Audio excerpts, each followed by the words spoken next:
Yo, what's up, Lakers Nation? Matapos ang nakakadismayang exit ng Los Angeles Lakers sa NBA playoffs, ramdam natin na kailangan talaga ng matinding roster overhaul ngayong offseason. Pero mas naging madugo ang sitwasyon ngayon dahil hindi lang basta depth ang problema ng Lakers. Si LeBron James ay papasok sa unrestricted free agency at may mga bali-balita na inaasahang ede-decline ni Austin Reeves ang kanyang player option para humingi ng mas malaking bag at mas mabigat na kontrata. Habang sinusubukan nating ipareha si Luka Doncic sa ating core para sa next season, mas lalong naging critical ang paghahanap ng mga murang piraso na kayang magdala at mabigat na scoring. Kitang-kita sa postseason kung paano nagka-problema ang opensa ng Lakers tuwing nakaupo si Luka o kung sino man ang natitirang bida sa sahig. Sure, naging malupit si Rui Hachimura at nagpakitang gilas, pero let's be real, hindi siya natural shot creator, kundi isang maaasahang catch and shoot sniper. Madali nating makalimutan kung gaano ka-importante ang magkaroon ng isa pang ball handling guard kapag nakikita nating dominates ni Luka ang laro. At lalo na ngayon na pwedeng mawala o maging sobrang mahal ni Bron at AR. Mas lalong nagiging banta ang kawalan ng guard play at shot creation sa buong koponan. Dito na papasok ang pangalan na pwedeng maging sagot sa panalangin ni Rob Pelinka at ng buong Lakers Nation para sa kanilang budget problem. Walang iba kundi si Anthony Simons. Ang parating na 27-year-old guard na ito ay nakatakdang pumasok sa unrestricted free agency ngayong offseason.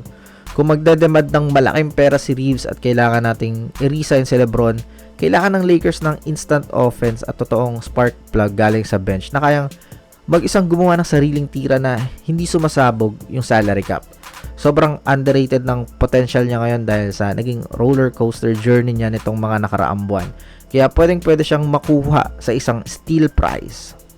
Para sa mga hindi masyadong nakasubaybay sa career niya kamakailan, bigyan natin kayo ng mabilisang refresher. Noong simula ng 2025 offseason, na-trade si Simons mula Portland papuntang Boston Celtics sa isang cost-cutting move para kay Jrue Holiday. Sa Boston, medyo nag-struggle siya nung una pero kalaunan ay nahanap din niya yung kanyang rason para maging pangunahing bench bucket getter ng koponan bago siya biglang na-dump sa Chicago Bulls para kay Nikola Vucevic nitong nakaraang trade deadline.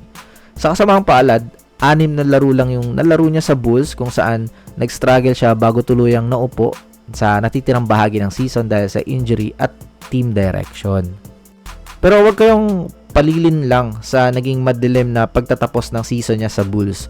Sa kabuuang 55 na laro na nilahukan niya nitong nakaraang taon, nag-average pa rin si Simons ng solidong 14.3 points, 2.5 rebounds at 2.4 assists bawat gabi.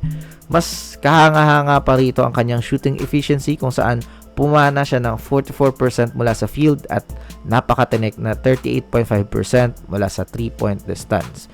Ang mga numerong ito ay malinaw na patunay na buhay pa rin ang pamatay na shooting touch na pinakita niya noong panahon niya sa Trailblazers.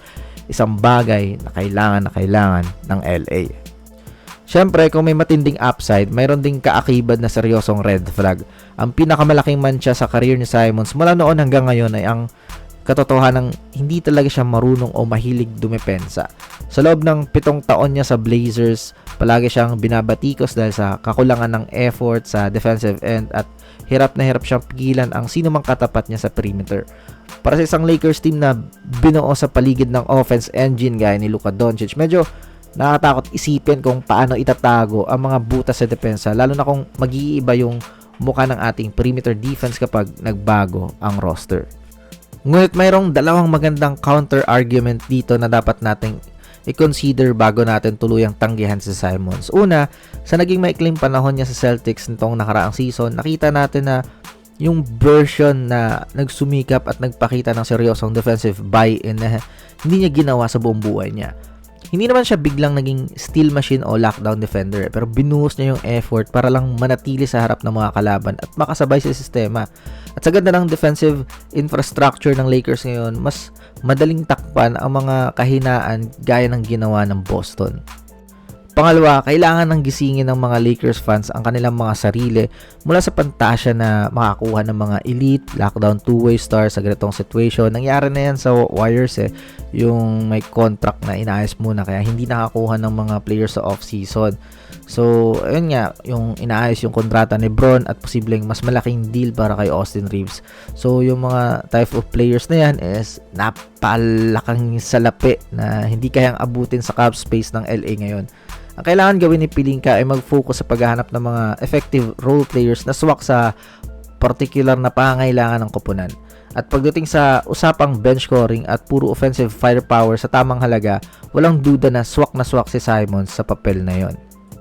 Ang isa pang interesting at nakaka-excite na angulo sa pagdating ni Simons sa Los Angeles Lakers ay ang matinding improvement ng kanyang laro bilang isang catch and shoot player. Kilala siya dati na bilang isang ball dominant shot creator na kailangan hawakan ng bola para makapuntos. Kaya ang original na plano ay isa siya sa namumuno sa second unit Pero alam niyo ba na itong nakaraang season, ang kanyang catch and shoot 3-point percentage ay biglang tumaas mula 37.7% na naging 42.9%, and that's elite sa NBA. Ibig sabihin, hindi niya lang kailangan na maging backup guard, kundi pwede rin siyang maging perfect off-ball threat pag sinabay sila ni Luka. Para sa isang Lakers team na nagtapos na pang-8 sa may pinakakaunting na ipasok ng triples kada laro nitong regular season at nag-aalangan ngayon sa magiging bulsa ng kanilang mga superstars, si Simons ang pwedeng maging pinakamalupit na value add sa free agency market.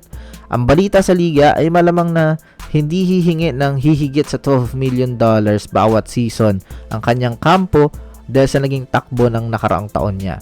Ito na ang pagkakataon ni Rob Pelinka para gumawa ng isang sneaky ngunit napakatalinong galaw para masigurong may scoring pa rin tayo habang inaayos ang hinaharap ni LeBron at Austin Reeves. Kayo Lakers fans, ano sa tingin nyo kay Anthony Simons? Tama ba na kunin siya? And let me know all your thoughts in the comment section below. I will now step back. Bye-bye!